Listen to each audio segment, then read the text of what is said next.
Okay, welcome everybody to the 2026 Student Entrepreneurship of the Year competition, also referred to as SEOY. My name is Caden. I'm Natalie.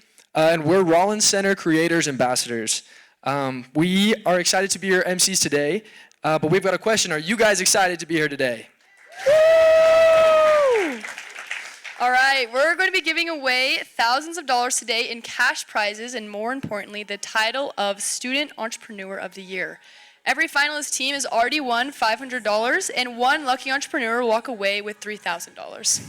We'll also be deciding a $500 crowd choice winner, giving away a Ringcon Gen 2 Smart Ring, AirPod Pro 3, and a JBL Clip 5 wireless speaker to 3 lucky attendees. SEOY is brought to you by the BYU Rollins Center for Entrepreneurship and Technology. If you aren't familiar with us, we help BYU students start, grow, and acquire businesses. We'll introduce you guys to everything that the Rollins Center has to offer later on in the show, but first off, it's important that we recognize a very important group of attendees. This competition, SEOY, is judged by Rollins Center donors and mentors. These incredible individuals make this competition and everything that we do possible. Could we please have all the donors and mentors in the room stand? And give them a round of applause. Stand up, guys. You guys are great. Thank you guys for doing what you do. Awesome. Okay, so we're going to go ahead and get started. We're here today to witness history. Each year, we recognize a BYU entrepreneur and their business as Student Entrepreneur of the Year. So this year, we have 8 businesses vying for this year's title of Student Entrepreneurship of the Year. We have Taylor Hart with a Royal Kin, Jacob Dodd with a Jagged Mountain Knives, Tyler Auerkamp and Jonah Joins with JT SWPPP, Charlie and Will Colliker with Core Baseball Products, Zach Peterson with Peak Essentials, Tanner Kirkston with Plaibook, Nick and Eliza Wynn with Hoodie, and John Paul Ryan with Throw Art Studio. Woo! Yeah. This list does not include 15 other businesses who were nominated. These 23 businesses have experienced some incredible success. Let's hear it for everyone who participated in this year's competition. Woo! Woo, woo, woo, woo, woo. All right, so each business will have 5 minutes to talk about their entrepreneurship journey. Finalists will be evaluated on the following 5 criteria: grit, tenacity in the face of challenges, ability to evolve, pivot, and problem solve as needed, creativity, innovation throughout the journey, business savvy evidence of strong business fundamentals, and value creation to date and potential for growth. And now, without further ado, our first 3 finalists to present are Taylor Hart with the Royal Kindred, Jacob Dodd with Jagged Mountain Knives, Tyler Auerkamp, and Jonah Joins with JT SWPPP. Let's hear it for those guys. Woo!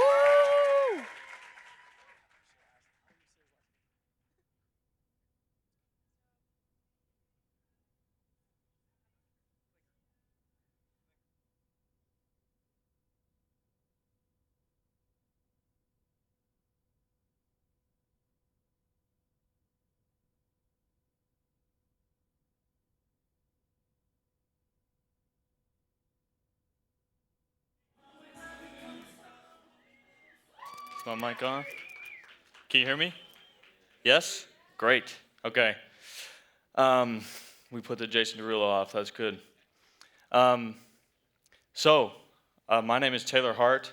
I'm the founder and designer of a Christian brand called the Royal Kindred.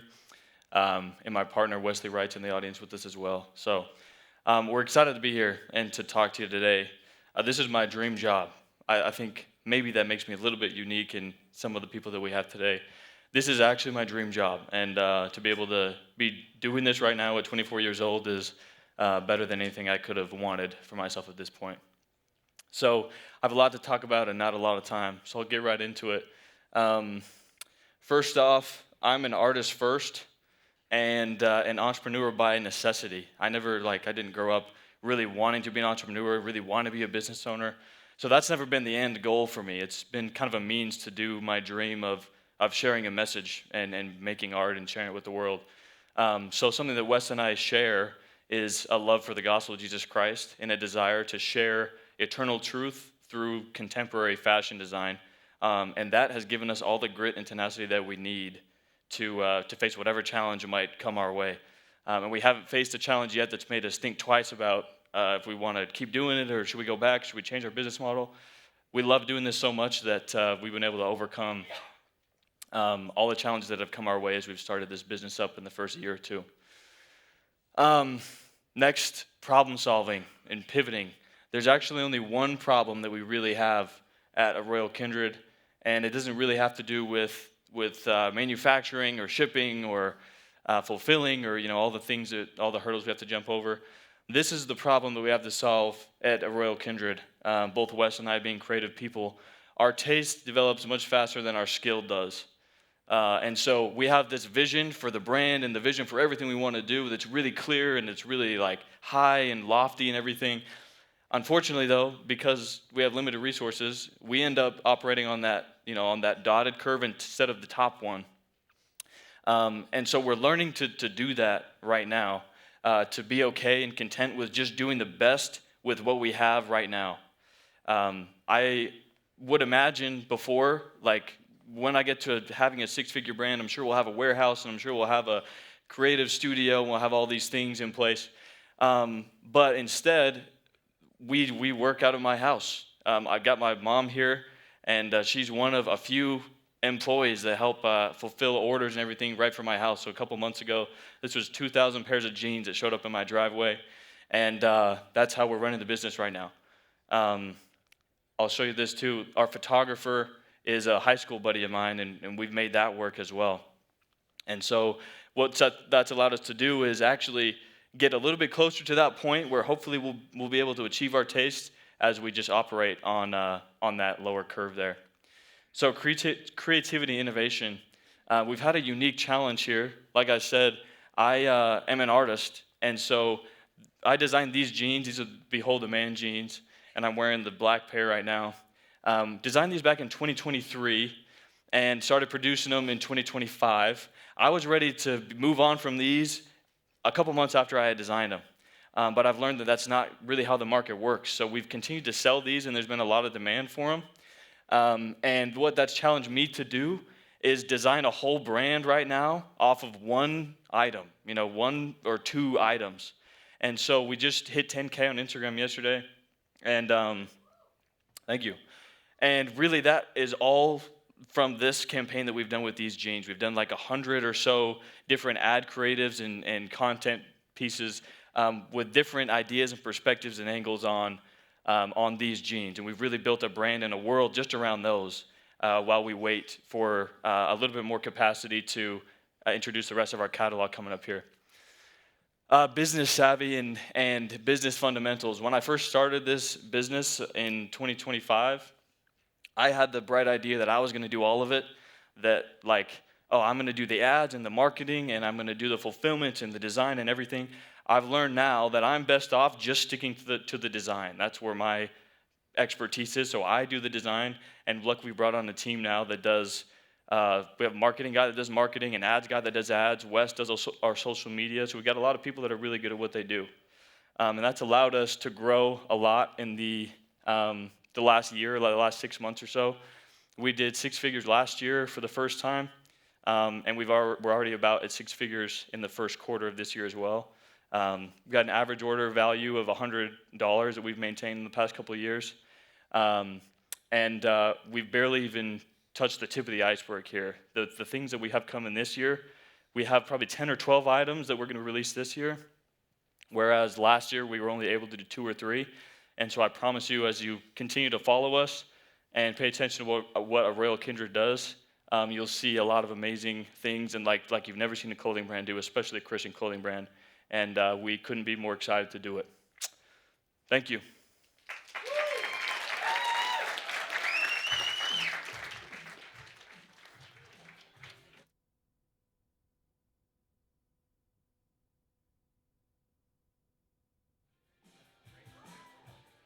Hello.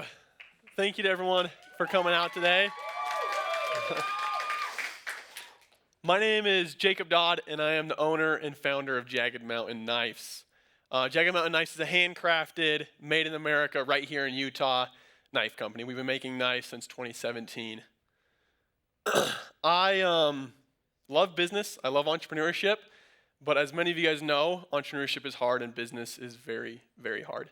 I spent, ever since I was like 10 or 12, I've been doing different businesses and side hustles, trying to earn money, trying to figure things out. I have never enjoyed a job I've had at all, which is kind of sad. But I've always enjoyed every single business I've done, whether or not it's made a lot of money. And so ever since I was young, I've done different businesses, but I've always had knives, and I've always been making knives and selling them. I started making knives when I was 11 years old, and I started Jagged Mountain Knives back in 2017 when I was 14. So I've been doing it for a while. Like I said, I've been doing custom knives for 8 years. Custom knives is a great business for a high school kid or a young college kid, but it does not turn into a career, and it is not something you can scale very well. But I had an absolute blast doing it, and I learned a ton. I spent time at my parents' shop making knives, selling them online, doing custom pieces, and then I went up to Idaho and worked out of a bigger knife company there called New West Knife Works. And I figured out there, I was able to see and learn how a big knife organization runs, how they're able to grow, how they're able to scale, how they're able to find their customers. And when I was there, I was able to glean a lot of information from them, and I could see the potential that Jagged Mountain Knives had. I was selling knives up there anywhere from $1,000 to $2,000, and they were doing, $20, $25 million a year in knife sales, and I was able to see what was possible. After working up in Idaho at that knife shop, I knew that I needed to scale my business. I couldn't just be doing custom pieces, one-off. It couldn't all be on me. I couldn't be doing all the labor, and I needed to do a couple things to change that. And so the first thing we did is we needed to find who our perfect customer was. We needed to find that customer, and so we was able to go through all of my data for the years I've been doing custom knives and see who was buying knives from us, what were they buying them for, what they use them for, what were they from, what was their gender, all this information from these 8 years of making custom knives, I was able to compile, and I was able to figure out who my customer was and what exactly they wanted. And we designed the Nomad. And this knife fit our customer perfectly. It was exactly what they wanted. And we spent tons and tons of time designing this knife. And I was able to choose it, make it perfect, and then we had to take what was like an 8+ hour project of making a custom knife, sometimes up to 20 hours. And I knew in order to scale, I needed to get this much quicker and faster. And now we have the Nomad, we're able to do this in about an hour and a half. So we took something that's about 8+, 10 hours sometimes to an hour and a half and cut that time a ton down. One of the other things is making our processes and systems and jigs, where I couldn't be the one making these knives 100% of the time. I need to be able to teach other people how to do this in order to scale this business. And so I made a ton of jigs and things that I could train someone to do this. And then one of the also important things that we had to do is we had to get our customer acquisition cost much lower, where we could repeat it and it was profitable. And one of the ways that we did that the very best through social media, especially meta ads, where we were able to run our ads and get a sale. We were able to sell a knife. Our average order value is about $250, and we could spend $45 on Facebook and sell a knife. And we could do it day in, day out, and just raise our marketing spend and increase that, as well as doing organic social media content. And after that, we just had to bring on my first guy, train him up, teach him how to make knives, and start running. I started running ads, and within a couple weeks, I'd sold about 50 knives before I'd hired anyone else, and it was more than I could do. And so I had to hire someone and teach them in order to start making these knives at a faster rate. Today, so we started doing ads about a year ago, and today we have me and then 6 guys on the team. So everyone here is a knife maker, and a couple of them have a couple different skills. Mason was the first guy I hired. He's been great, does a great job. And then Dallin does a lot of our product management now. He also makes knives and design. Jason, he owned a marketing agency beforehand, so he does a lot of our content, a lot of our videos and stuff. But everyone here makes knives. Something important to Jagged Mountain Knives is the craftsmanship and the maker is essential. And that is something that also is valued by our customers, where every single person here takes a knife from the very beginning, from raw steel, from raw products, and takes it through the whole process to a finished blade. It's not a production line, it's not an assembly line, it's not overseas in China, it's right here in Utah in our shop. One guy, one knife, all the way through. This poses also a lot of problems, but it also gives a lot of value to the customer when that finished knife is done. One of the problems that we have faced in the past, and something that we've been able to do to overcome that, is sometimes Meta doesn't like knives, doesn't like weapons. And so we have to be really tricky with that. And sometimes money gets mad and our ROAS dips. That's a return on ad spend. So that means that we have to spend a lot more money to sell a knife, and we don't like that. And so what we came up with to overcome that is we started doing creator collabs. So we find someone on Instagram, Facebook, YouTube, who has a big following, a big presence that fits well in our brand and our niche, and we reach out to them, and we'll send them a knife for free and be like, hey, what do you think about it? They get the knife every single time. They love it. They appreciate it. And if they're the right person, we reach out to them and say, hey, we would like to design a knife with you specifically for your audience, and we'll either have something that we run continue on our site or we'll do a one-off drop. The first time we did this was with Taylor Dalton, or TD Cameraman. He has about 180,000 followers. On Instagram, it's all Western cowboys. You know, he goes out and films ranches and stuff, so we made the Scout with him. That was our first creator collab, and now it's our second highest selling knife, you know, just behind the Nomad. We just barely did a drop last Saturday with Michael Ridge for the Glomad. We designed this knife with him. We made 30 of them. He just wanted to do a one-off drop. He got 1% of the revenue, and he did all the marketing for us, so we don't have to put any ad spend or any marketing money behind this. And we were able to sell 30 of these knives in an hour for $425 a pop. And so that was a great day for us, a great drop, and something that's a system that we can replicate over and over and over again, with a whole bunch of people. And so some of the collabs that we have coming up are in the shoot. We have Donnie Dust. He has 10.5 million followers on TikTok, and we're doing a drop on May 1st with him. And then potentially we're in the works of doing something with Nick Shirley for July 4th, 250 knives for America's 250th birthday. So these are one of the problems that we have with marketing. This is a way that we solved that issue. We didn't have to put all our money into one thing. We could diversify our sales channels a little bit. Today, we have served over 1,500 happy customers. We sold about 2,000 knives to 1,500 people. We did $285,000 last year and $100K just before taxes and profits. This year, we're on track for $1 million. We have zero debt, zero investors, and I still maintain 100% control of the business. That's something very important for me, where I want this to be navigated and grow the way that I want it to be done. And we have a capacity to make 120 knives every single week, and we're growing that number day by day. We have deals with other companies that we're going to be getting in other stores, and we haven't gotten rid of any of the values that make us who we are. We're still handcrafted. We're still made in the USA. We make the best knives in the world, and it's going to stay that way. So thank you.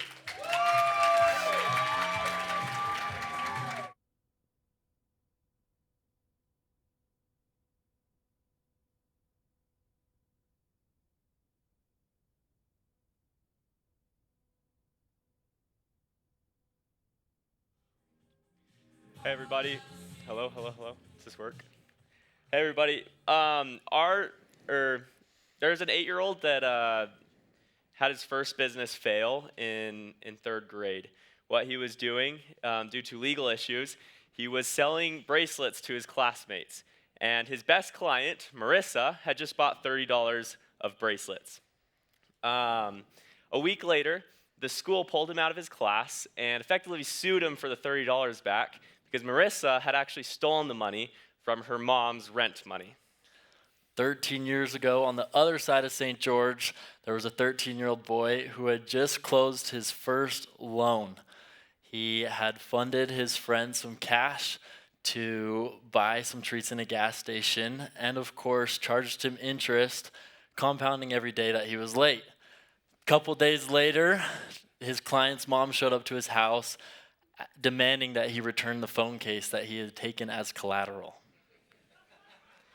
Little did they know that a while later they'd be standing in front of their dream college pitching for Student Entrepreneur of the Year. Our story together begins working for Cole West Homes. We were sweepers, just manual labor guys, taking care of houses. Upon graduating high school, we decided to quit that job and start a company. We hired Tyler's little brothers to come in and be the sweepers, and then we were selling to the general contractors around town. Upon returning from our missions, we continued the same service, but this time made it more official with licensing, insurance, and created an EIN, and this created JT Works LLC. It did not take us very long for us to realize that sweeping is a very replaceable service. We realized that the churn rate was very high, and it wasn't sustainable growth. This caused us to pivot. So we did some market research, and we found a service that wasn't very competitive. It had some people in there, but had some space. And it also had a big problem for builders. It's called SWP. The SWP, what SWP is it is a federal law that general contractors are required to follow that protects our waterways from construction pollution. Every general contractor, whether residential, commercial, or land development, is required to follow different paperwork, different inspection and install needs. While starting this company, we just had one problem. We were broke. We had nothing. So we gave ourselves 6 months to make $10,000. Otherwise, we had to get a real job. Now, these 6 months was not easy. We reinvested every penny we made back into the business. Every single day, we're cold calling builders. We were fulfilling the SWP projects that we had just sold. And even on weekends, we would do random one-off projects so that we could have enough money just to pay rent. We did not hit $10,000. No, we hit 30,000. So we decided, okay, time to start doing this. This was just the beginning, though. We realized that we needed to bring in a competitive advantage to the market, and that made us have the idea to be a tech-enabled SWP company. We came in, we put cameras up on job sites so that we could fulfill our inspections remotely. Our next thing is that we implemented AI to automate our systems so that we could be faster, better, and more reliable. And in the current near future, we're building a web app that will make it so that our clients can access portals and see the cameras and see all their SWP information. So these two little boys from St. George know that they have something that's going, but it's just the start.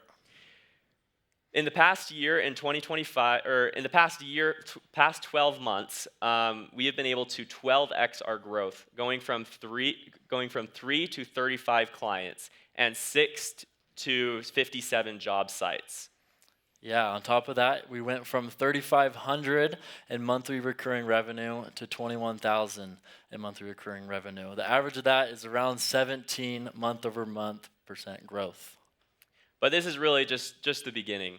In 2026, we are on track to hit $700,000 in revenue. This would mean that we would need to hit the point of having $80,000 in monthly reoccurring revenue. This would be almost a 6x growth from where we were at the beginning of the year.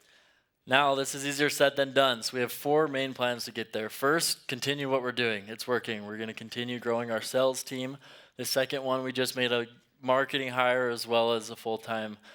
We've got 2 full-time sales guys, and then we dipped into ads, meta ads. We've always been told that it won't work with B2B, but the last 3 months we've tried it, and we've had a 5.1 return on our ad spend. So last month we spent $2,000, got $10,000 back in our ad spend. And then arguably the most important is the returning clients. In construction, relationships are everything. So we sell these to these clients. They give us their first job. They try us out, and as they gain trust in us, they give us more jobs. Behind every single one of these metrics is our amazing team. We understand that a company is only good as the people inside it. Because of this, we know that this is just the beginning of JT SWP, and we are barely even getting close to the ceiling.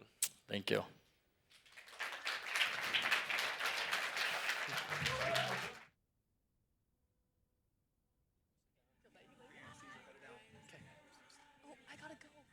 Good job. All right, judges.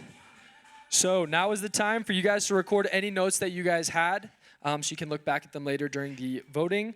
And while they're doing that, we have another mini game, and we're gonna give away a little prize. Yes, okay, everyone's involved in this mini game. So we're gonna play a rock, paper, scissors game. So everyone where you're at, just play rock, paper, scissors with who's by you or stand up. And if you lose, sit down, and we're gonna do it until there's 2 people left? Until there's 2 people left. And once there's 2 people left, they're all gonna come up here and they're gonna battle it out for a prize.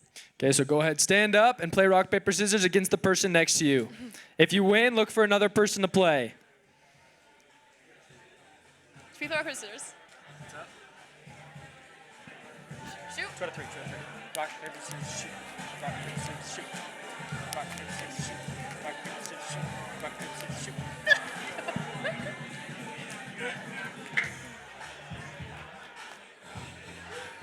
Once you're out, sit down.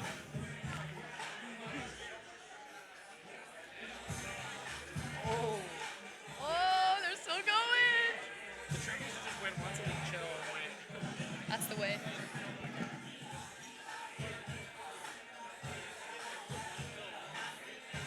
We did have one go over. just keep Can that I recording. grab your number so I can text you if they go over? Or are you losing control of the music? Do you have any? Jeff, and he knows when they're over. We're looking. We just didn't really know what to do last time. Okay. Attention, if you are still in, if you're still standing, come up to the front Come for on a up. little finals match. All right. Are you winning? Yeah, come up here. If you're still in, come on up.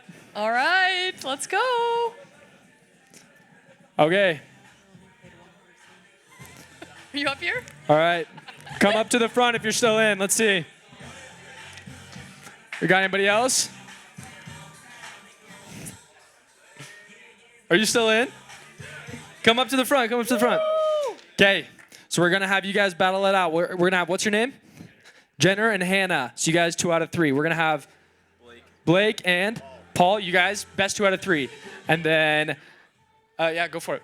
And then you guys, best 2 out of 3. Rich and... Oh, okay, perfect. Best 2 out of 3. Go for it. Right.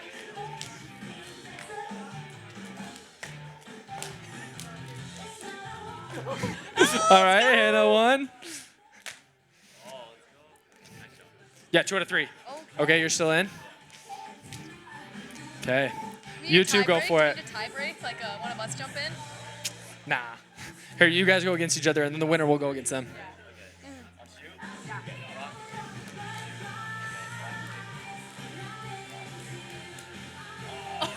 Okay. All right, so we have one more time. Jordan. Jordan. Hannah. All right, go for it. Best 2 out of 3.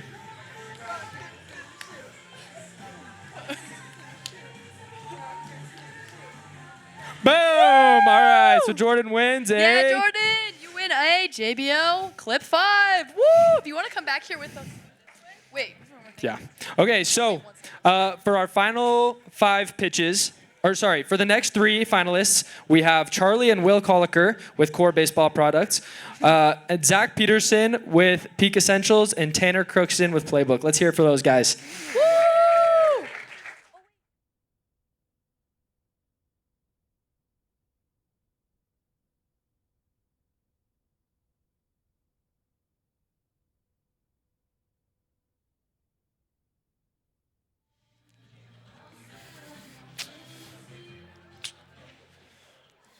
What's up, everyone? My name's Will, I'm Charlie. and we're brothers and co-founders of Core Baseball Products. So, my bad, going the wrong way. So, we are a backyard baseball brand at heart. We sell a soft core baseball. We're gonna throw out a couple of. We got any baseball lovers in here? All right, let's go. Thank you. All right. So, yes, we sell these soft core baseballs and backyard baseball equipment. So a couple wins from us from 2025. We did $775K in revenue. We grew 11x and went viral on TikTok. So we first want to just talk about our story, where Core started. This is a picture of me and Will and our dad, who originally had the idea for the Core baseball. When he was a child, him and his teammates hit the cover off of a baseball, and they stuffed it with some soft material and re-sewed the laces and kept playing. And as he got older, he kind of thought that was a cool idea. He wanted to use it in coaching and just to toss around with. So he found a manufacturer and got it started a little bit. He had brain cancer and ended up passing away. And so he didn't get to see his invention take off. And after his passing, the business kind of died for a couple years. But in 2023, me and Will had always talked about the Core ball. We'd seen its potential, and we decided to carry on his legacy and get it back going again. Yeah, so in 2023, TikTok Shop was just coming out, and so I decided to upload the core baseball, the remaining inventory that we had that was left over in our basement that hadn't been touched for a couple of years. I made a couple videos, and one of them went viral, got 3 million views, and sold out of basically all of our leftover inventory. Yeah, and so this was great. It proved demand. The only problem was we had some bad reviews, and honestly, they raised some valid concerns. A lot of the inventory that our dad left us, the factory did not do a great job with. The balls are often egg-shaped, and they're really hard. You can see some of the reviews here. One says, baseball arrived and was warped badly. It's egg-shaped instead of round. And we knew if this was going to go somewhere, we needed to change the ball, make sure it was the best quality. So we went back to our manufacturer with some other ideas. We decided to make the ball synthetic leather, which made it more round, more soft, and just a better look and feel. It also made our margins better because it was cheaper to make. And as you can see, we just got a review the other day. The best thing ever, exactly what is pictured is what you received, and maintained a 4.8 star on TikTok Shop through 8,000 balls sold. Another problem we had is, well, the ball was great. It was selling a lot, but lots of people were buying just one single ball. And we didn't have great margins, and we were just taking single balls to the post office every day, and we didn't know if that was worth it. So we had the goal to raise our average order value, and the way we were going to do that was through product expansion. So we added a softball, just a softball version of the baseball, added a couple different bats.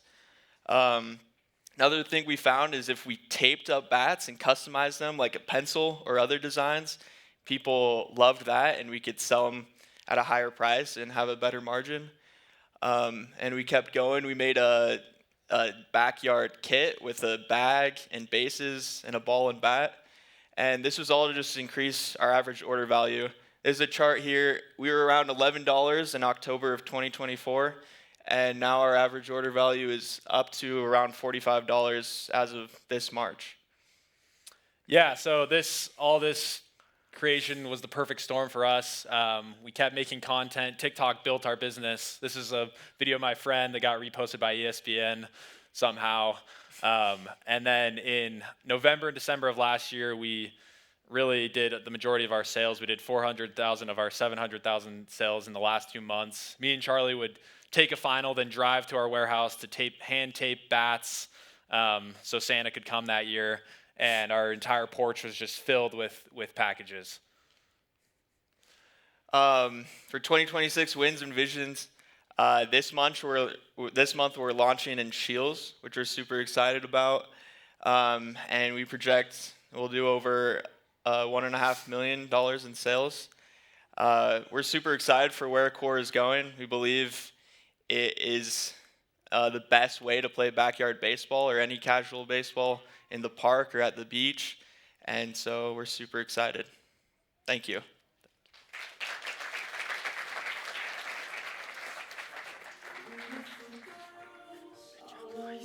Thanks. Good stuff, guys. Thank you.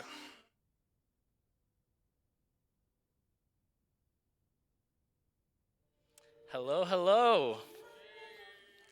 Okay, I am Zach Peterson with Peak Essentials. Before we jump into it, I just want to introduce myself real quickly. I'm in the Entrepreneurial Management Program here at BYU, and I'm also the president of the Seed Club through the Rollins Center. So it's super awesome. I get to meet lots of you guys through that. And then I also love just thinking outside the box and taking advantage of opportunities that most people kind of overlook or don't even see. This picture is a good example of that. Last year there was a mudslide in South Provo, and it kind of destroyed a church building in Slate Canyon. So when I saw that, my first thought was, let's go grab my fishing waders and go explore the 5 feet of mud and debris in the middle of the night, and it was an absolute blast. So I think that just gives a little bit of an insight into how I view the world. But yeah, I'll get into Peak Essentials. To get an understanding of why I started this company, I've always wanted to be an entrepreneur. I always did those entrepreneurial things when I was little. I was selling stuff on eBay when I was 10, 11, 12 years old. I flipped like $10,000 of AA batteries to pay for soccer camp and scout camp when I was 12. And so I've always had that itch to do something more and to sell stuff and to find a way to add value to people. When I was a freshman in high school, I was in PE, and me and another kid ran into each other, and I knocked out all of these teeth and fractured my jaw. It was traumatic, slightly embarrassing story to tell. But everything healed over time, except for I always continued to have like jaw problems and joint pain in my TMJ muscle. And so when I came in for my mission, it was getting particularly bad, and I was looking for a solution to that pain. And so I was looking for products that kind of helped to alleviate that. And in my search, I was on Amazon, and I found a product that was like this handheld massager device. And I'd always wanted to start a business, and they weren't branded very well, and they were doing well on Amazon, and I thought I could do that. So I decided to jump into that space. I tracked down the exact factory that my competitor used in China. I worked with them to kind of iterate. I made the product a little bit better by adding a heating function so that it had increased functionality and had a little bit of a better value proposition. And then within 90 days, I was live on Amazon. And so those 9 days were probably like the most exciting but most terrifying days of my entire life. I ran into every problem you can imagine with product development, with customs, with shipping. Like, who knew you couldn't ship lithium-ion batteries in the air? They get really mad at you.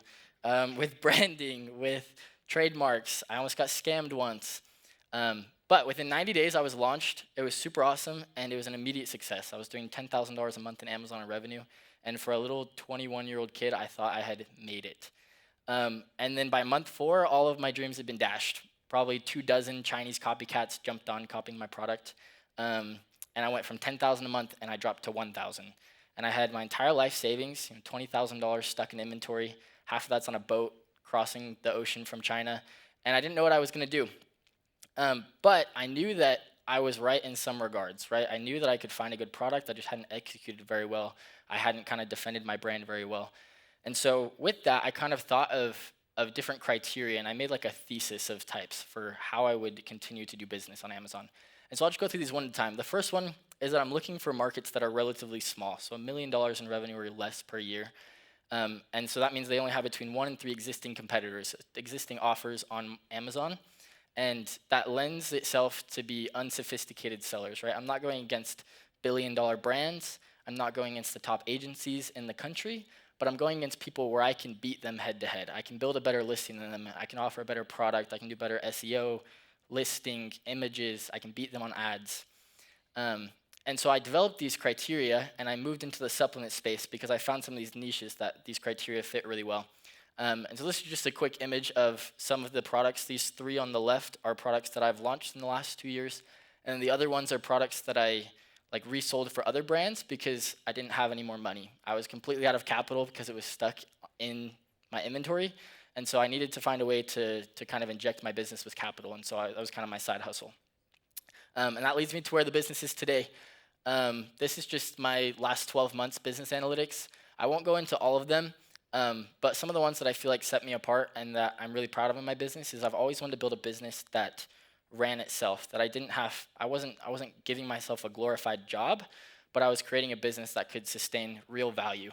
And so, honestly, this number's not really accurate, but like my revenue per hour, my operations to run my business takes only between 1 and 3 hours per week. And so doing $50,000 a month in revenue, you can do the math. It's a big number per hour that I'm able to build that value. And then it makes it so that I can spend all of my time, 1 on school, but 2 on building my business and growing it instead of actually working on the day-to-day operations. I also think it's really important to focus on customers and to find customers that keep on coming back, that love your product. And so I have over 700 active subscriptions, and so those are people on Amazon who come back month after month to buy my products. And that obviously builds an amazing brand, but it also boosts my profit margin, which is really good for an e-commerce business. And then lastly, I just want to talk about what I see going forward in the future of my business. These are just a couple of products that are in the pipeline right now. I'm obviously going to grow through product expansion and developing new products that are kind of follow those same criteria that I've had success with before. And then I'm also launching a new brand in the next couple of months back in the TMJ space. And that one I'm really excited about because I feel like everything that I've done to this point has given me the skills and the expertise and the experience as well as the capital needed to kind of go for a bigger fish. And so I'm building a new product that I'm inventing that's kind of a more comprehensive solution to some of the pain and some of the problems that people deal with jaw pain and joint pain. And so I'm working with 2 BYU student engineers right now to get that developed, and I'm working on a prototype. And then we'll have that launched here in the next little while, hopefully. So that's the future, and thank you.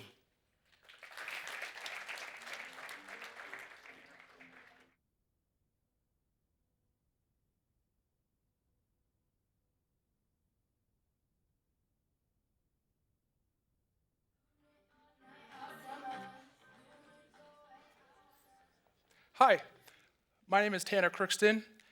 I am the co-founder and CEO of Plaibook, and about a year ago, I was admitted into a program here at BYU called Sandbox. For those of you that don't know what it is an incubator, kind of like the Launchpad program that they do at the Rollins Center, but you launch a software startup instead of any other category, whatever you want. I didn't really know what type of software I wanted to launch. All I know was that I was just hired at a pest control company to help launch their inside sales program. And what they kept persistently telling us to do at Sandbox when we were admitted was to scratch our own itch, was to build something that we wanted to see in the world. So as I was getting into that position, a couple things that I wanted as we were getting our team rolling with inside sales is I wanted an AI coach that could integrate into all their phone systems and give me insight into how our reps were performing. I wanted a customer NPS score that showed us, okay, here's the health of all of our current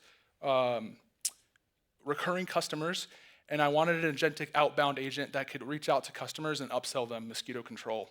And that was kind of that wasn't like, here's what I wanted, it was kind of a process of discovery. We started with the AI coach.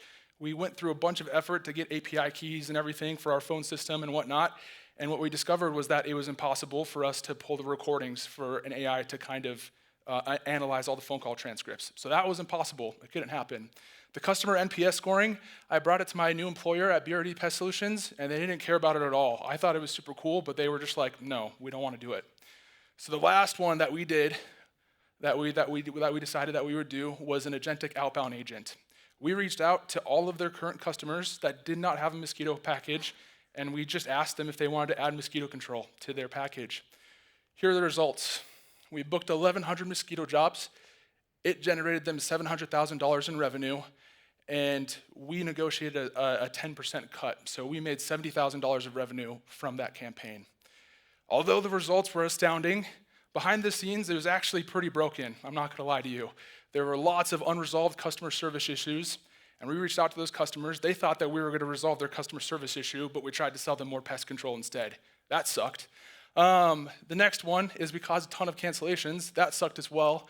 And then we also got 1-star reviews because of the unresolved customer service issues. Lots of people coming out and saying, hey, I've tried to get on the call with their customer service and I can't get on the phone with them. And when they finally reach back out, they try to sell me more pest control. My favorite quote from that entire process was, I do need mosquito control, but I'm not gonna buy it from you because I don't like the fact that you guys only respond to me when I'm trying to buy more pest control from you. So anyways, we went back to the drawing board. On top of that, winter was coming, and we were in an industry, and by the way, I know that we're at BYU. I love Game of Thrones, which, anyways, it's kind of a weird area here at BYU, but winter is coming is a huge theme in that TV show, and it kind of is for us as a company that serves pest control owners as well, because it's a seasonal industry. All of their sales happen over the summer, and we couldn't upsell, pest control when all the pests are frozen and dead as well. So we went back to the drawing board. Here's what we did. We decided to go back to the AI coach. I actually convinced this company to switch phone systems so we could tap into their APIs, so we could get the phone call recordings, and we could get the coach. Not only that, but also because we got all their phone call recordings and everything, we could automate the data entry process so that we knew which customers to reach out to, were safe to reach out to when we prepared for spring upselling again. Also, on top of that, we charge a monthly subscription for the AI coach, so we could stabilize all of our cash flows throughout the winter because there were no upselling campaigns, and we couldn't take a commission if we're not generating any revenue. And we didn't know how widespread this data problem was across the entire industry. Turns out that, a problem that exists at one pest control company and one home service company exists at most others as well. And because they have very, very complex operations that most e-commerce and business-to-business companies do not deal with, their employees just don't have the time or the flexibility to automate to put in all the data entry so that they know which customers to reach out to. Because of that, we have been blowing up. We haven't even been able to like keep up with all the growth. So because of Sandbox, it's awesome. We've had a couple people join our team as well. We have 2 SDRs that are doing outbound to set demos all day long. At Sandbox as well, we have 2 software engineers that are coding on our platform all day long, every day, to help grow our product and kind of stabilize it as well. And then we also have 2 software engineers that we have on payroll as well. We couldn't keep up with all the growth, so we brought help in, and as a result, we have been blowing up. This time, or I guess in August, when we launched with our first customer, we had 1 customer. Now we have 33. And our product today, it does call intelligence, it does smart upselling, it does rep coaching, but it does a lot more as well. Because we integrate and because we're a coaching tool, we're able to follow up with unclosed leads. So as we expand our product analytics and as we expand the coaching capabilities, there's more data that we can use to fuel different types of campaigns as well. We also have 33 clients. In February, we had 7. So like we're experiencing rapid growth. Right now, we have 22 companies in our pipeline, and I think probably 60% of them will convert. We've done $140,000 in revenue so far. Of that, $20,000 is monthly recurring revenue that we have from our subscription-based revenue. But from all of the data that we've pulled, we can project that we will have about a 6% conversion rate for all of our outbound campaigns. And because that's commission-based revenue, we're confidently projecting $1.7 million in revenue by the end of Q4 this year. Pest control is also a $20 billion market inside a broader $800 billion category. So it makes it the perfect vertical to build a solution that we can nail and then scale and grow to become a very, very large business. That's Plaibook. Thank you.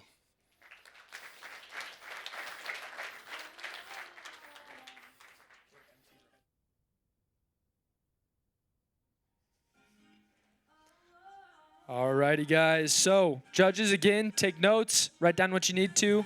We're going to do another game, and again, this one involves all of you guys. So, this one is to win some AirPods, so you guys should be excited for this one. This is heads and tails, so we need everybody to go ahead and stand up. And we're going to do heads or tails.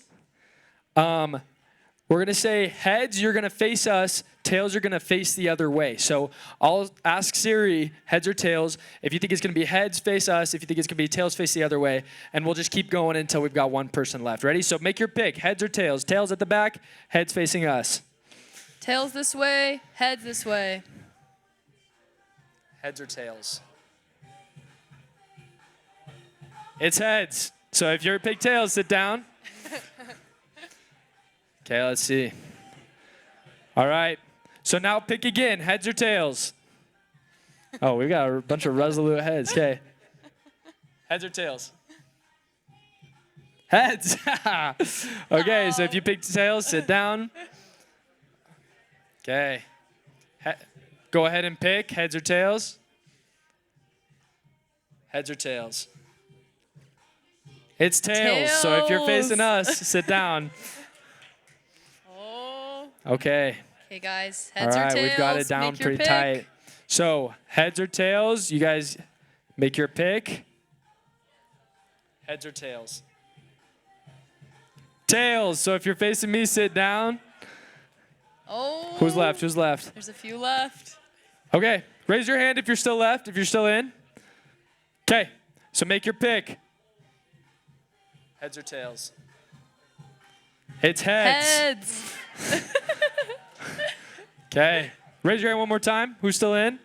1, 2, 3, 4, 5. Okay. All right, make your pick. Heads or tails? It's heads. All right. Who's left? Who's left? Raise your hand. Just you two? Okay. So we'll just go until one of you gets it wrong. Okay, make your pick. Heads or tails? It's tails this time, so you're both still in. Oh. All right, so pick again, pick again. It's heads. Wait. He's going sideways. Was that, are you still in? Okay. We'll give you more time, sorry. All right, make your pick. Heads or tails? Heads or tails? It's heads. All right, come on up. We'll get you your prize. You wanna announce All those right, ones? and now for our final 5 pitches, we have Nick and Eliza Wynn with Seat Hoodie, or final 5, sorry, final 2, and John Paul Ryan with Throw Art Studio. Let's hear it for them. Here for those guys. Woo!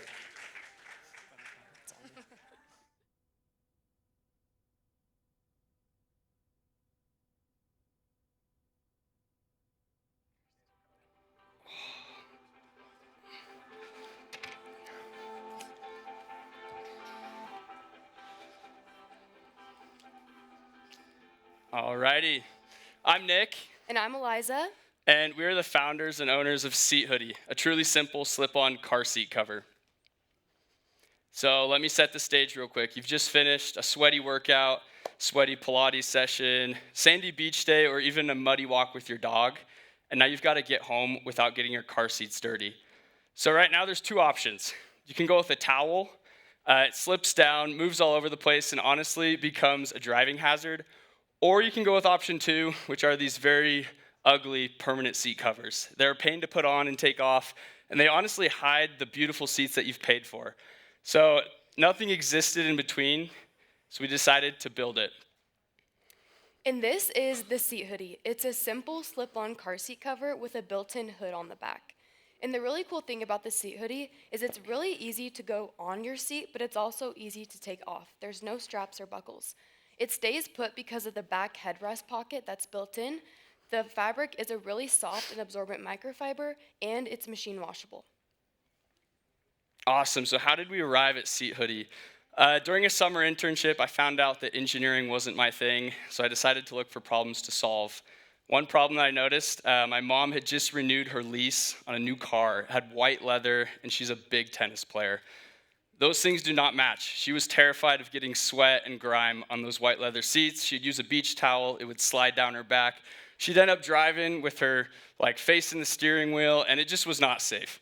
And that's when it hit me. There was no product out there that could slip on, slip off, get you from point A to point B without getting your car seats dirty.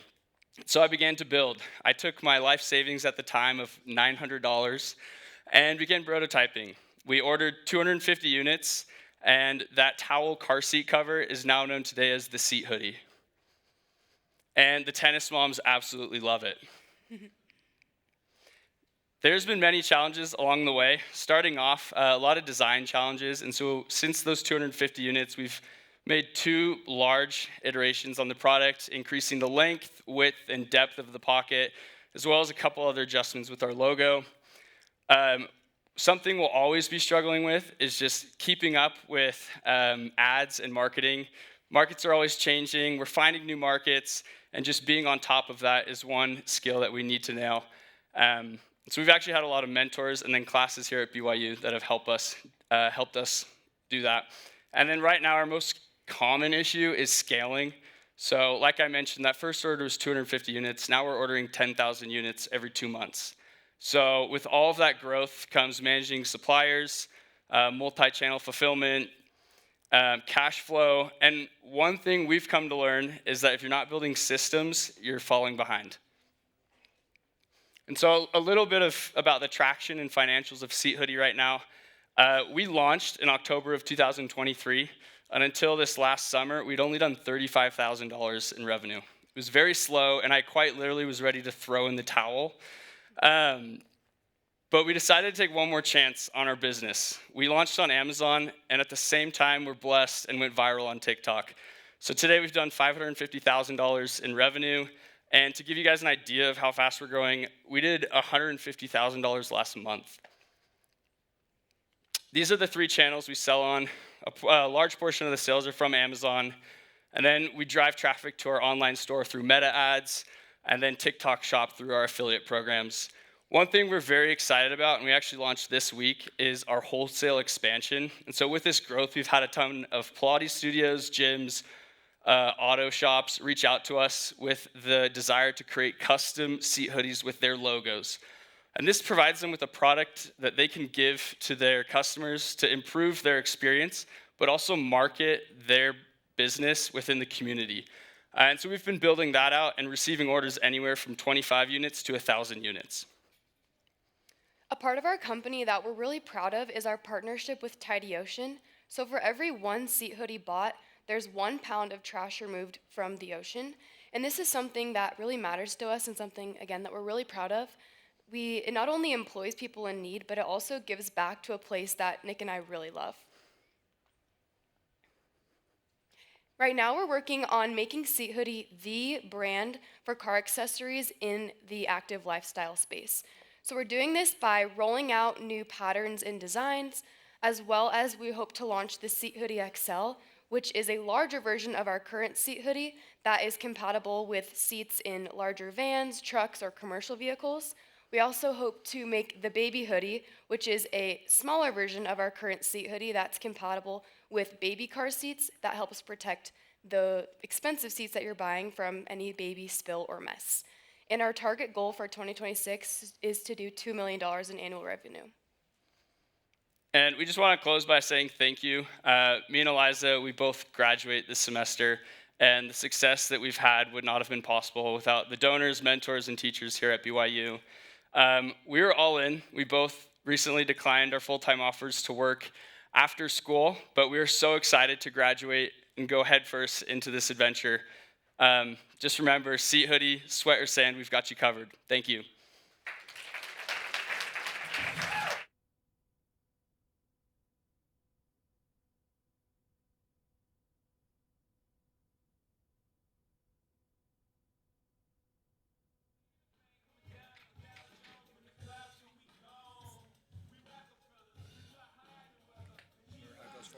Yep. Hello, my name is John Paul Ryan, and I'm the founder of Throw Art Studio.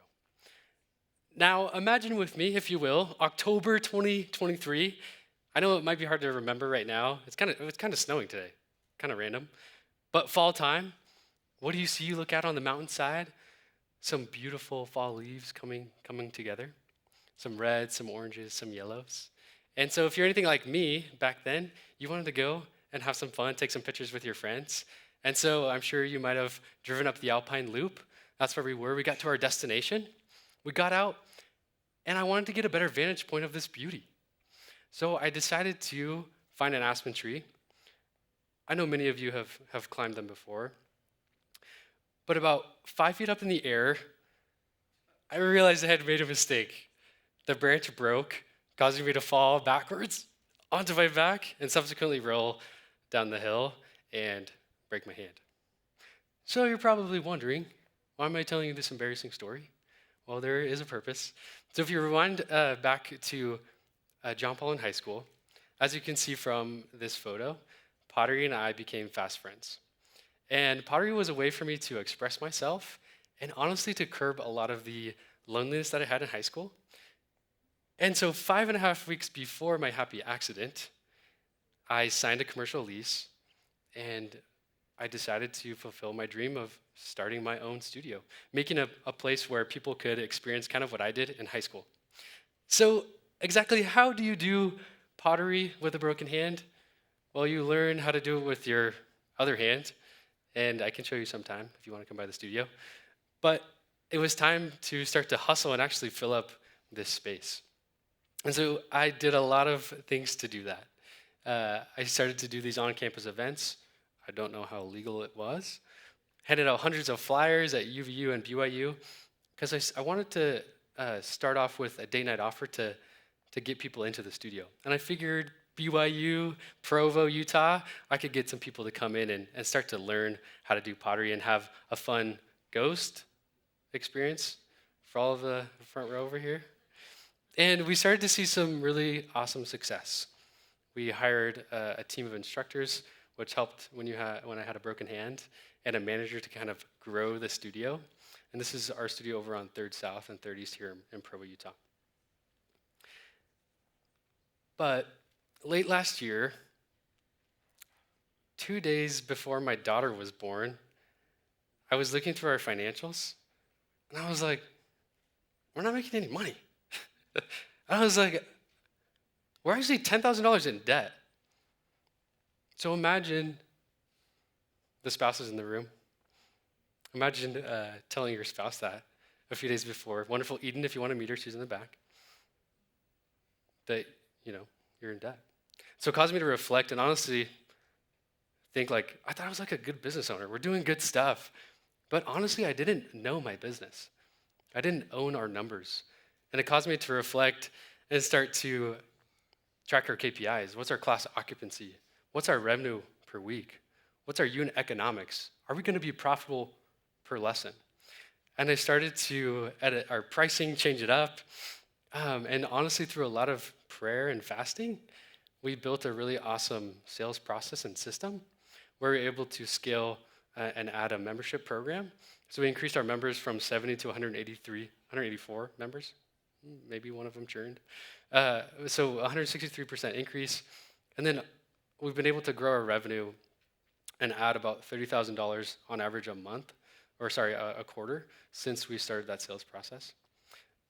And honestly, this has been the greatest thing that's happened in our business. And we would not be here today if it wasn't for that challenge. And our projections this year are to do a location number 2 and to continue to scale, as well as to take this model and eventually, over time, franchise and build out our brand. Now, I want to go back to why pottery.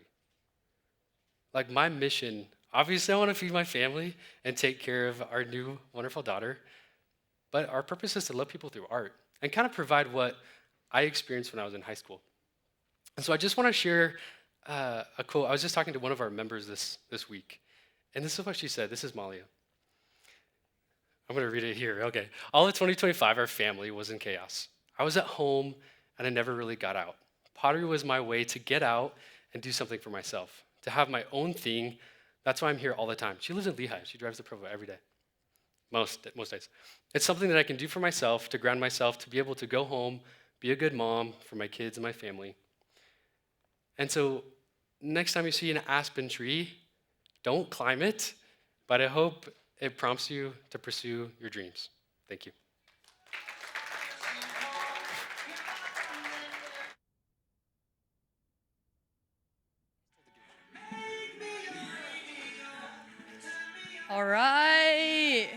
All right, judges, now's the time for you to look over your notes and decide who to vote for as your Student Entrepreneur of the Year. Please do that as quickly as you can and submit so we can tabulate the results. While we're doing that, we have one last game to play.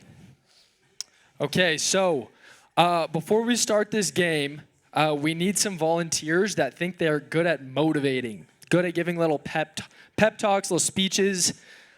Because in this last competition, me and Nat are going to be competing against each other, but we need coaches to kind of get us hyped up. So raise your hand if you think you can give a good, all right, 1 and 2. You guys are good to come up here? Okay. So me and Nat are going to be doing a little handstand contest, but we need you guys to give 15 to 20 second hype up messages to get us kind of lit for this competition, okay? So we'll have, are you down to go first? All right, come on up here. Introduce yourself. Hey, well, I'll have you go second. He's going to introduce him first. Hi, my name is Craig. I'm a pep talk enthusiast. I specialize in pep talks of the short variety, but occasionally, when stretched, I can speak for a long duration of time. Perfect. What was your name? Give it up for Craig. So I'm going to have him introduce himself, and then same thing. You'll give me your motivational speech. Woo! This is my motivational speech? No, introduce yourself first. Oh, my name's Wes Wright. I'm Taylor Hart's business partner for Royal Kin. Make sure you vote for us. I know we were at the start, so just keep that in the front of your mind now. I'm going to motivate her to a win right here. All right, so you're ready to go? Get loud, get excited, okay? Hey, Ready. Wait, pause 1 second. Oh, this is... Okay. There's more on the line here than just this handstand. This is a competition between me and this fellow gentleman. We got to know whose mustache is better and whose boots are more worn and really just utilized for their max capacity. Everything on the line right now is between this. I need you to stand on your hands. Don't think of this as a handstand. Let this be an extension of your soul onto the ground through your hands. Can you do that for me? Can you do that for me? Yeah! Yeah! All right, round of applause. Natalie, if we were at a different university, there might be some people that would believe that gender matters in this competition. Just like they say age is just a number, gender's fluid in some parts of the world, okay? You have the ability right now to do this handstand better. I don't care if you start pissing yourself after the first 30 seconds. You're going to hold it, okay? Because as you said, you love winning just as much as I do. You love beating Caden. You love beating this other man who's got a great mustache. But these are not my working boots here, okay? So if you want to make both of us look good, you want to have him shining my cowboy boots after this, you know what to do, all right? Woo! Okay, all right, okay, ready? Here we go on the count of 3. 1, 2, 3, handstand. Come on, Natalie. Come on, Natalie. You're doing great. You're doing great. You're doing great. Focus on one thing right there, Natalie. You're doing great. It's me and you, Nat. It's me and you, Natalie. Come on, Natalie. You got it, Nat. He's wavering, Nat. I promise you. Just keep it up. Keep holding it. You got it, Nat. You got it. Okay, a little careful there. You're going to walk off the stage. You're good. Yeah!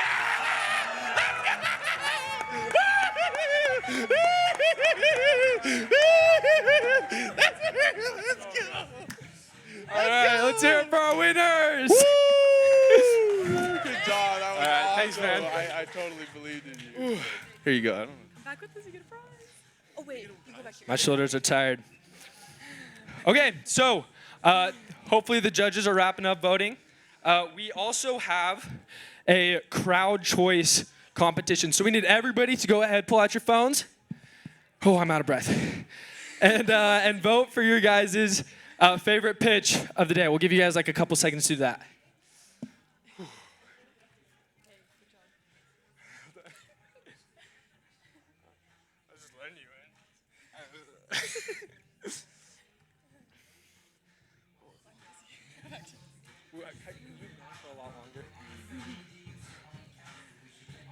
Could you have gone for a lot longer? No, I was on the way out. When my vision was blurry. All right, take like 5 more seconds if you haven't scanned the QR code. Are we doing the Rollins Center resources on this? Yeah. Yeah, I'm not gonna. But remember, it's also the other stuff, not just the clubs. What do you mean? It's also the other slides that we divvied up, remember? Yeah, if I look like I'm struggling, just start talking. Just start talking, okay. And I'll just hold the clicker so you just look at it. All right. Okay, so hopefully you guys are getting your votes in for crowd choice.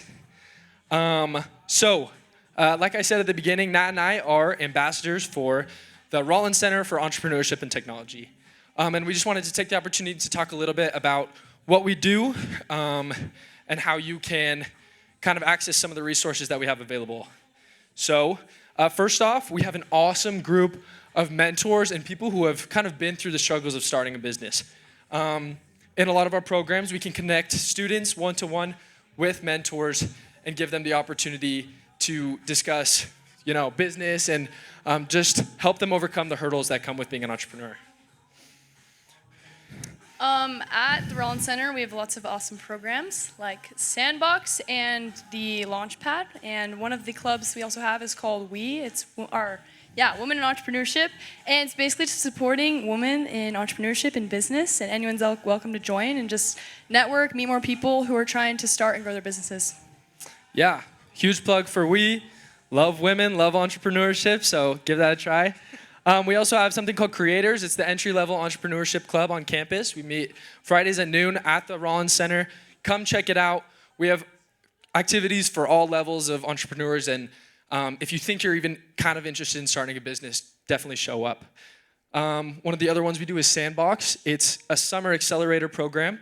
So if you have an idea for a business, you haven't kind of just recently started business, look into Launchpad and accelerate that business with the help of mentors. Mm-hmm. And then another club we have is called Seed. It's for businesses or companies that have already generated revenue. And it's just a place to network, get to know more people, and also just help grow your business. Right. Also, because of our awesome donors and mentors, we have access to grants. up to $27,000 in traction grants in installments of $2K, then $5K, then 2 sets of $10K to help you get your business off the ground. These are for 2 purposes: to either become an investor-ready venture to get your network and everything ready, or to build a profitable business, right? To develop prototypes and cash flow plans. And one of the cool things about the Rollins Center is that we actually have like places where our businesses can work outside of the Rollins Center. It's awesome to be able to grow your business in a place where you're motivated, there's mentors, and there's lots of resources. So. Right? So if you're interested at all in anything that we just said, and even if you're not, go ahead and subscribe to the newsletter. It's a weekly newsletter called the SIP, and it'll just give you the updates of what's happening at the Rollins Center and how you can get involved. I'll get out of the way of the QR code really quick. And hopefully in just a sec, we'll have voting finished.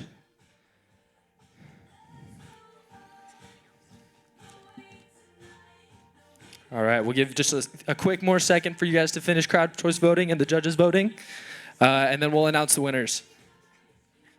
Before I started, I knew I was going to say rejuvenated. I couldn't remember what to say.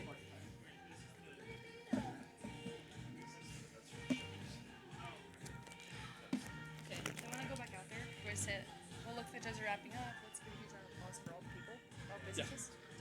Without further ado, we just announce Mike Hendren and Jeff Brown. Can you just do all of it? Yeah. So you're around Rollins Center. So we'll invite Mike Hendren, Jeff Brown, judges, and BYU Rollins Center. We'll give away the awards. That's just going to handle it.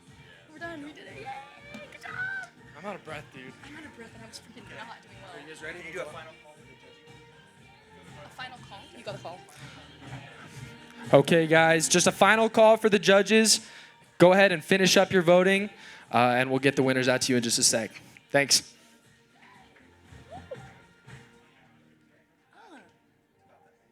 Rejuvenated? Generate. I was rejuvenate, and I was like, holy freak, that's not a word. Rejuvenate? Okay, I'm gonna sign up right here.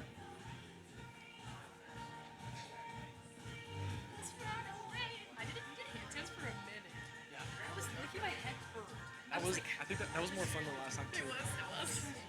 Yeah, I know, I was near the edge. I was like, freak, I'm gonna fall off the edge. We both had good big dog guys. I know, they were funny. They both were funny. I feel bad for my guy.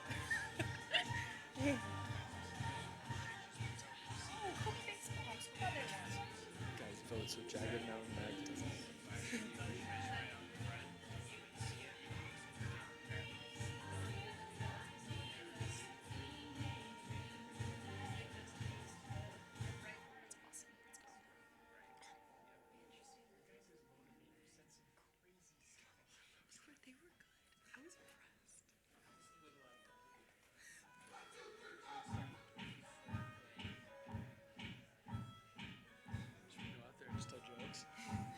So, about those pep talks, huh?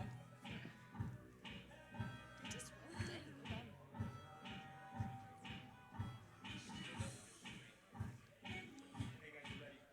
Okay, so we'll go out and announce Jeff Brown and Mike. Yep.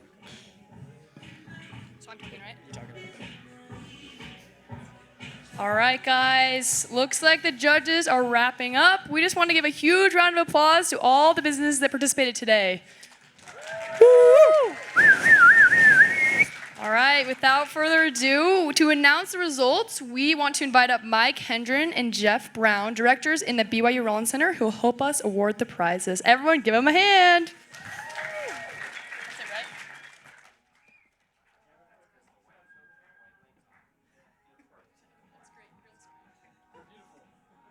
All right, everybody. Maybe. Is it on? It's coming on. Maybe. Are we on?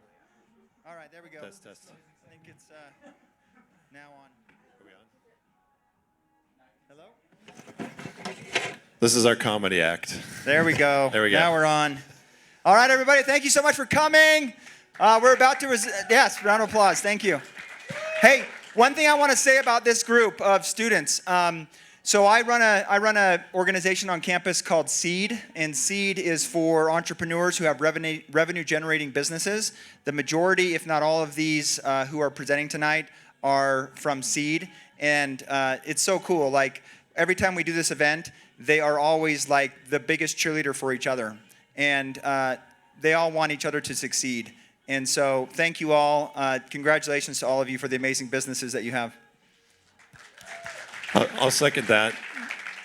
This is an amazing group of entrepreneurs we have at BYU. They're really doing it, but they're doing it all, right? They're sticking with it. They're working on school. They're working on family. They're doing church. They're doing business. It's amazing what these entrepreneurs are accomplishing. So good work. Thanks.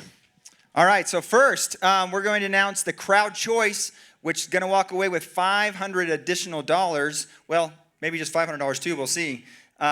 Okay, so when we announce your name, you're going to come up here because we're going to take pictures with you, okay?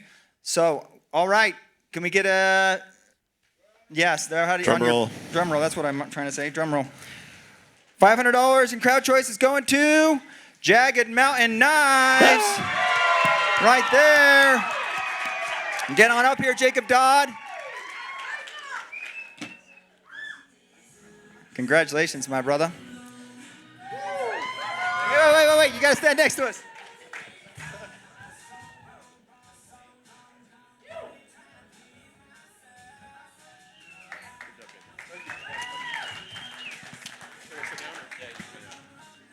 All right, let's get that drum rolling again. Let me see it, Mike. Pass it over here. All right, third place, and $1,000 is going to JT SWIP. Good job, guys.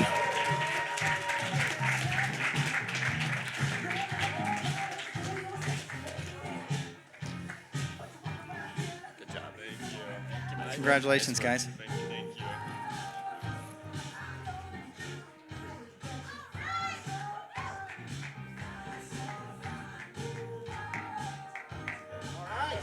Let's hear it again for them. Congratulations. Don't hurt yourselves going off that stage, please. My insurance will not pay for that. All right. Okay, second place and $2,000. Drum roll, please. It's a little rainy outside. You might need a seat hoodie. Seat hoodie, come on down. You can use the stairs if you want to.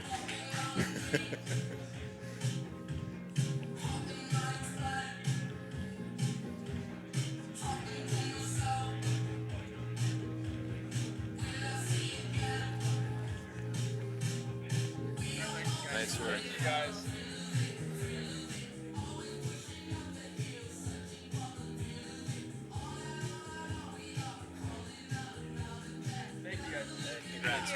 Congratulations, seat hoodie. All right, last but not least. Mike, do you want to announce this one? All right. Our first place and Student Entrepreneur of the Year team. That's the most important part right there. This is the big one. This is the title of Student Entrepreneur of the Year. That lasts forever. You get a trophy that we don't have, but you can take this picture and keep it forever. All right. The winner is Core Baseball. Come on down, guys. Give it up for Core. Nice work for the Colicker brothers. Good job.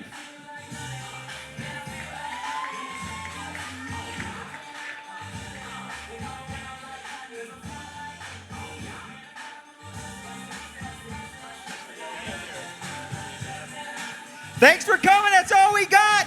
All right, if you're one of our donors or our mentors, after this, you're moving over into the garden court, just right out and straight over there into the awards dinner. Thanks for coming, everybody. Thank you, everybody.